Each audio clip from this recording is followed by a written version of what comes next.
खास गरीब माणसासाठी विचार करते। त्याच्यासाठी भारतीय जनता पार्टी एकमेव पार्टी आहे की ते त्यांच्याबद्दल विचार करते। कोणी खोटं तुम्हाला सांगत असेल तुम्ही त्यांच्या नादी लागू नका।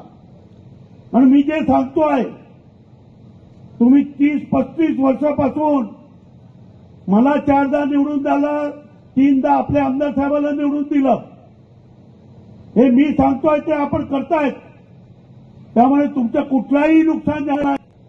आता फक्त तुमच्या मुलांना कसं आपण चांगलं शिक्षण देऊ, नवीन मुलांना कसं शिक्षण देऊ, त्याच्यावर जास्त भर द्यायची आहे। आणि त्यासाठी आम्ही प्रयत्न करतोय आणि खास करून आदिवासी मुलांच्यासाठी करतोय। 4 आश्रमशाळा चालवतो। काही कितीतरी वर्षापासून 100% रिझल्ट आहे आमच्या आश्रमशाळाचं। 10-15 वर्षापासून तसं त्यांना एज्युकेशन देतो। आजपर्यंत असं घडलं नाही की त्यांच्या जेवणामध्ये काही आलं आपण घेऊन जाणार। 400 गाड्या घेऊन जाणार। त्यामुळे ताई तुम्ही कुठलीही गोष्टीची विचार करायचा नाही।